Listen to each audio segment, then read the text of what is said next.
Hey everybody, what's going on and welcome back to another video. Today I am so excited to have Christina with me. Christina, tell us, where can we find you?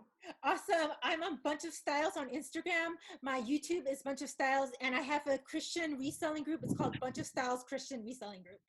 Love it. I'm going to link all those below so that you guys can find them in an easy one-click step. With that, I'm going to start this interview just a little differently, Christina. I want to talk about your background and how you got to reselling and everything. But first, guys, last month, Christina made $8,147 in sales during a global pandemic. Woo! What? That is so incredible. Yes. That is so incredible. So you're obviously on multiple platforms. What platforms are you on? Yes. So my number one selling platform is Poshmark. I also sell on eBay, Tradesy, Vestiaire, and Macari. So 5. Love it. And how long have you been reselling for? Since October 2015, I believe. And my first sale was on Poshmark, and that was my first platform as well. Love it. And are you part-time or full-time? I work full-time hours. I was part-time when I was going to school, but I pretty much work full-time hours. So yeah. With those kind of sales, I hope you're full-time, because if you were part-time, I would feel like I was slacking so much more than I already do. No, I work a lot. So one thing I'd really love to focus on during our interview today is just that you are so incredible at knowing trends and knowing about bloggers. One thing I definitely want to talk about is you make Zara move. Like, I've never seen anyone make Zara move like the way you do. So what are some tips or tricks that you have when it comes to that specific brand? What are we all missing? Okay, so a lot of people that sell Zara say that it doesn't move, it doesn't sell for them. What you need to pick up on is watching the fashion bloggers that sell, that particularly wear Zara. So like if you go on Instagram and you check out the Instagram handles like Zara Italia, Zara Women, Zara Fashion, and you just scroll through all the Instagram posts, you'll see consistently the same fashion bloggers and also the same styles. So for instance, this item, Blair Edie wore it. This item, there's a woman, Marta. She's also a very fashion Zara blogger that's very popular. She also wore this dress. So these fashion bloggers all like kind of copy each other, and then you'll see it, like say if you see a cute Zara item on the Instagram post, 1 or 2 is fine. It's kind of hot, but if you see like 3 or 4 of the same style worn on like multiple platforms of multiple of those bloggers, and they have over 150,000 followings, then you know you got a hot item. So you're looking for what's trending, who's the fashion blogger, how many followers they have, and how many people are actually wearing that item. So off the top of your head, who are 5 bloggers that we should be following? So there's so many people. So like Blair Edie wears a lot of Zara. Marta Sierra, I believe that's her name. She also is popular. There's some other names that I will give you I'll write it down to you, but there's just a lot of people that if you just keep seeing Zara looks, Zara fashion, that you'll see this familiar faces. Courtney, there's a woman named Courtney. She's also a very popular Zara seller, Zara fashion blogger. So you'll just keep seeing these faces over and over again, and then you'll start to be familiar, and then you could just write down their names and then just see whatever they wear. So are you looking on Poshmark itself and you're recognizing their faces, or you're doing your research before going thrifting via Instagram, looking at what they're posting? Okay, so like one of the questions was that, you know, what do I do on my daily basis? And that's what I do. Every night I look up eBay solds, Poshmark solds, and then I check Instagram for the European market for Italy and Zara. And so what I'm looking for is what's selling already sold for a very high profit margin. And then I'm also looking for what's already like just popular and trending. And then every day I'm checking the Zara website, and I just have this eye for like what might just be very popular. And like just like you, Courtney, like what is your favorite brand that you sell the most? And you just know like right away like what's popular, like that thing, that brand, that niche that you just know, and you have like an inkling for, like those are the things that I'm just looking for, and then I get those things and I purchase them on the site or when it's on sale during the summer and the winter sales. So you're even doing retail arbitrage is what you're saying. Yes, I do retail arbitrage, and I also buy things on Poshmark that the Poshers don't know that's a blogger's favorite. Like yesterday, I bought this. Last week I bought this sweater for $19, and she doesn't know that Blair Edie wore this, and I could sell it for $75. So I'm buying also on Poshmark, and I'm also buying on eBay as well. I love that. I've seen that a little bit with the Royals, and I know that you had an experience. Do you want to tell us about your Kate Middleton, Zara? Yes. So Kate Middleton, and there's also another woman. She's from France. She's a queen. And those two women, like when they wear something, boom, it just sells out like really fast. And so like I wore actually one dress that I sold that was a plaid dress, and it was belted. And when Kate wore it, all the Zara sellers just purchased it, and they were selling for over $125 each, and it was just selling really, really fast. So everybody would go to all the stores and buy out the whole stores of that dress. But my red dress that I recently posted on my Instagram bunch of styles, it was a Kate Middleton worn dress, and I didn't know that Kate Middleton wore it. I wore it myself. I posted it. Nobody liked it. And then every day I checked the solds, and that's when I found it. So that's why doing research is so important. And I saw it sold for $150. So I put Kate Middleton's picture on it, put it to $199, and boom, 8 watchers on like almost all my start. Macari, on eBay, like everybody's liking it. But before, when I wore it, when I posted it, nobody cared about it. It's so funny that when people wear something that instantly it's just like Popular. Yeah. Yeah. That's so amazing. So going back to how much you made in sales, about Yes. on average, how much inventory do you have? Right now, I have like around 1350 inventory valued at over $100,000. Wow. Yeah. That's incredible. Which platform do you find to be the most profitable? Okay, so I make all my fast sales on Poshmark and eBay, but like things like this was worn by Katy Perry, and I sold it for like $250, $300, and that's sold on Tradesy. So all my high profit items are sold on Tradesy, but then all my fast flips, lower profit margins, sell on Poshmark and eBay. I love that. That's such great insight. So when you first got started, was there any advice that was given to you that you wish you wouldn't have taken so literally? Yeah, so actually what you're saying is like what I ignored that I'm glad I didn't take, right? So a lot of my girlfriends were like, why are you buying Zara? That's Louboutin. That's so expensive. Like I told my friend about these earrings. I said, girl, you gotta jump on this. Like it's $100, but I promise you they'll sell. And she's like, that's too expensive. I'm not gonna spend $100 for inventory. I could buy 50 items for $2. So like, I'm really glad that I ignored those naysayers that said, don't take such big risks and don't spend so much on inventory, because if you have a good fashion sense, you can do that. If you don't have good fashion sense, if you're not good at that, buy under 5. So that's what I don't want to get in trouble, you know? So it's like, if you're new and if you don't have a good sense, buy under 5. If you are really good at fashion, if you're really good at picking up trends, you could spend $200. It doesn't matter. You know, you'll like flip it for like 500. Yeah, I think that's definitely something that comes with practice and knowing, like you said, when you know a brand, you can just see something. For me, that's Show Me Your Muumuu. I can see a piece and I know instantly how much it's going to sell for. Yeah, and I don't know anything about Show Me Your Muumuu. I think I sold it for like $40 or something. So yeah, that's your niche. And everybody tries to copy other people, but you have to know what's within you that's so excellent. Because if you always just purchase all my Zara items, you're not going to be honing in on your Show Me Your Muumuu skills. Yeah, absolutely. And I think too that also kind of brings in, some people have different backgrounds. Like, for example, some people are equestrians and they know a lot about those brands. I know nothing about that world. So Yes. someone who has the background in that, they're going to have such a big advantage in those fields. So if they can stick to those types of fields of things that they know, that's where you're really going to excel. You know, Yes. love fashion and Zara, you're going to excel there. I know and love bridesmaids dresses. That's where I excel. Everyone has to kind of find their own niche. I think that's just so amazing what you're doing with yours. Yeah, and the yes, and exactly. And another thing about that is people will bring you customers. So like if everybody wants show me your muumuu, or if anybody wants bridal dresses, they're gonna be like, oh, Courtney on Posh does that. Go ahead and DM her. So I get so many referrals. Do you have this style? Do you have this size? And I know exactly how fit is too. So they'll be like, is this big for my butt or my chest? And I know exactly that brand and what the idiosyncrasies are. So if you focus on what you're good at, then you will even be more proficient, and then you'll get more referrals because of it.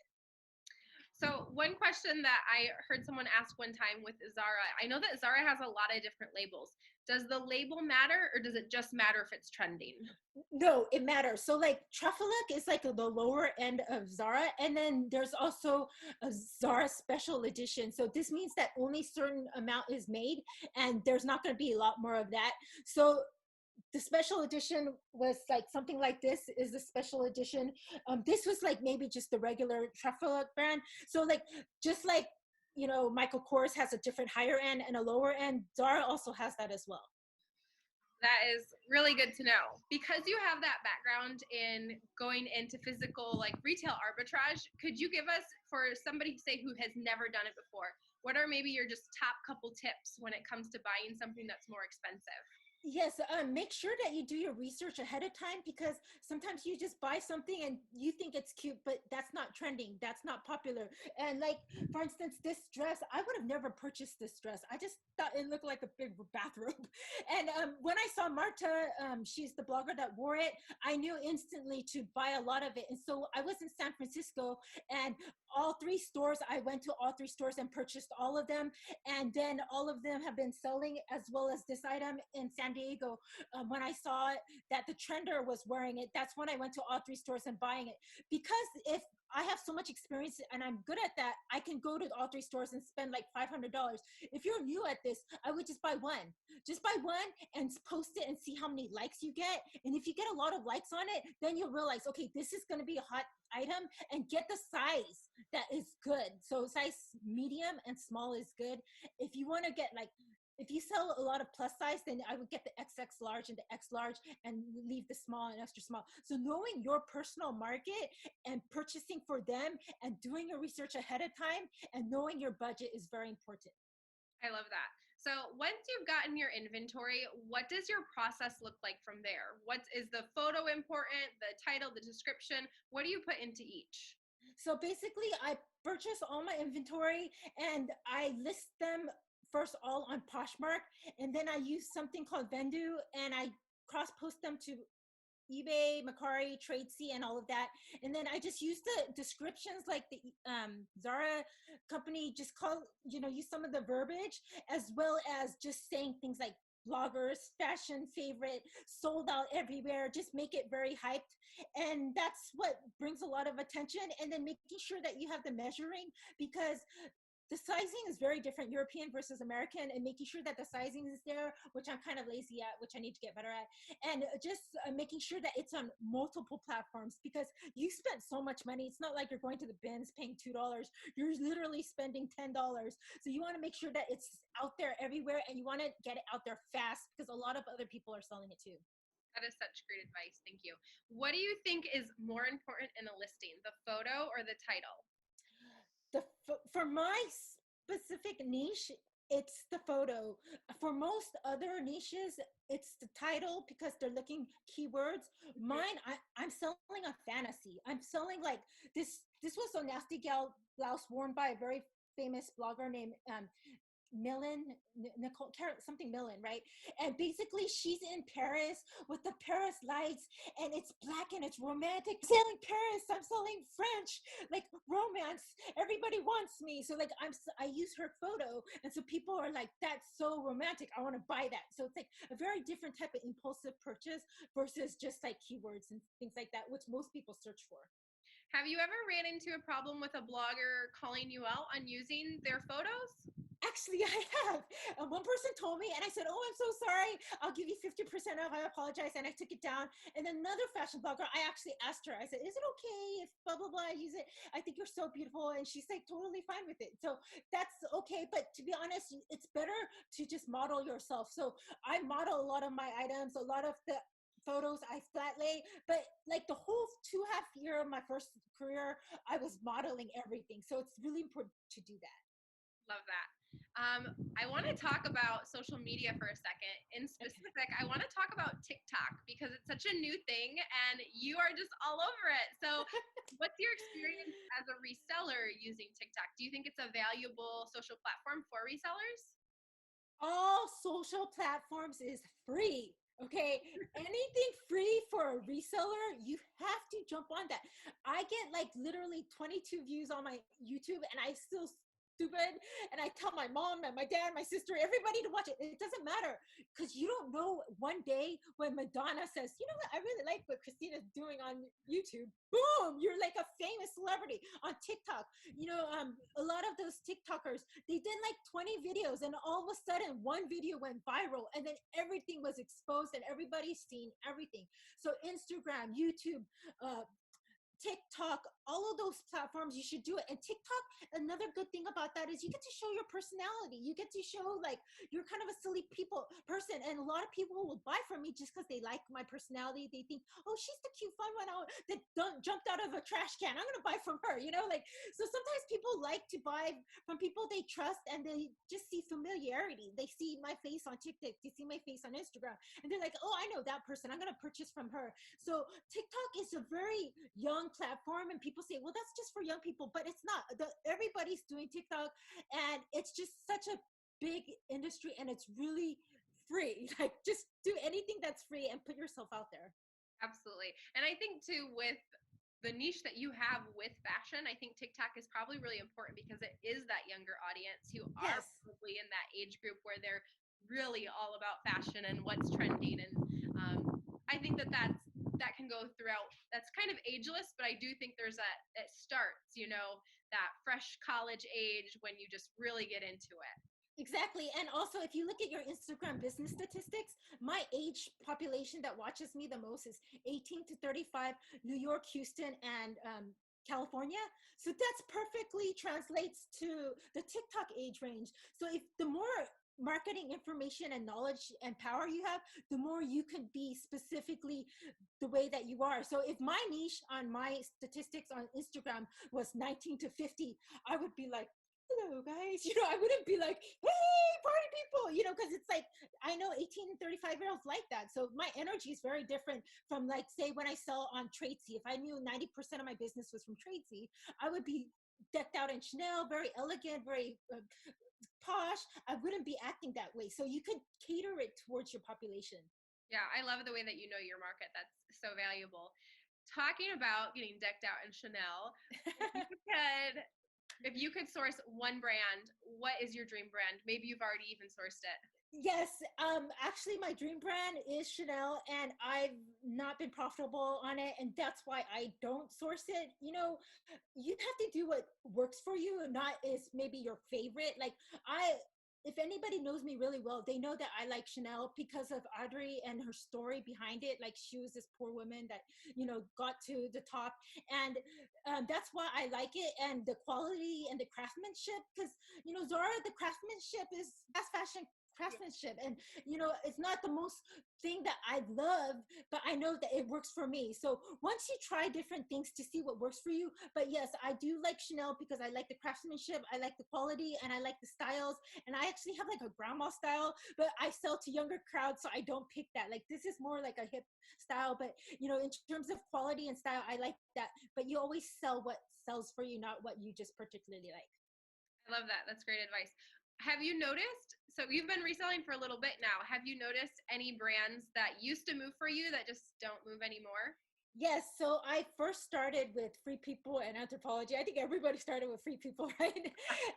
And so, like, Free People was my first thing, and Lydia Elise Millen is the first girl that I talked about earlier, who wore this shirt. She actually wore Free People purple tunic. I went to the store, I bought out all three stores Free People of that item, and then it sold out like really fast, because anything she wears sells. She's like my cash cow. out, to be honest. So like you find out who your cash cow bloggers are and you do that. So Free People was that, but she didn't like Free People anymore. What are you doing? Stop liking Free People. So then like I just stopped selling that because it wasn't working for me and she wasn't wearing it. And when I was selling Free People, the margins were too low. So that was one of the brands I stopped picking up. I love that. Your insight on bloggers has just been like so crucial because I think that it's something that in the reselling community is not talked about a lot, but it does have such an impact on what people are buying. So it's definitely critical to what we're doing. Talking about our reselling community though, who are 3 people that just inspire you that you get to hang out with either online or in person? Okay, so I friends with someone named Rose Gold Gem and Rose Gold Gem too. And I met her in person. She just works really, really hard. She lists like so many items a day. She sells around $500 a day. It's her and her husband. So she sources, he photographs in this, and then they ship out boxes like this high. And she just straight does Poshmark only, and she kills it. The second person, just a bit of everything 99. She is really good with designers. So she bought Giuseppe Zanotti shoes and she literally bought out the whole website when there was a glitch and spent $3,000 or $4,000, boxes of them, brought it to her house. Her mom and dad were like, what the heck is this? Bought them for $25 each, sold them all for over $200 each. She's killing it. The third person I want to shout out is Thrifting Out of Debt. She's the one I do the Bible study with on Wednesdays. And she taught me about debt, like paying off the debt that has the lowest amount first and then going to the higher debt and just being responsible with your money and your finances and not just being irresponsible. Because I feel like the reselling community, we really need to be really focused on finances, accounting, and inventory and taxes, because that is going to make or break your business. Oh, absolutely. And I'm going to link all of those, all of your PFFs below so that you guys can easily find them in one click. Well, thank you so much for coming on today. Before we leave, I do want to highlight that every Wednesday, you have your Bible study live on your IG, Pacific time from 11 a.m. to 11:30. So if anyone wants to get their Bible study on, Yes. your IG for that. I think that's so incredible that you do that and that you bring that piece of God into reselling as well. I think that's so amazing. Is there anything else that you would like to add before we go today? I just want to add is just be wise. I know I talked about a lot of high profit margin, high profit flipping. Please know the background of each person you follow. I started with thrifting $2 an item, and it took me 2.5 years before I started going new with tag, retail arbitrage, and spending as much as I did. So know your seller and know who you're following. If you don't know their backstory, then you might just jump and start copying me, and you're gonna go out of debt fast. So if you know the person that you're following, please know what they went through before they get there and be okay with where you're at. And it's a process, and just be kind with yourself. I love that. That is just so amazing. Christina, thank you so much for coming on today. Everyone else, thank you for checking in today and watching this. Be sure to check her out. Her links are all below, and we'll see you in the next video. Thank you. Bye. Thank you so much.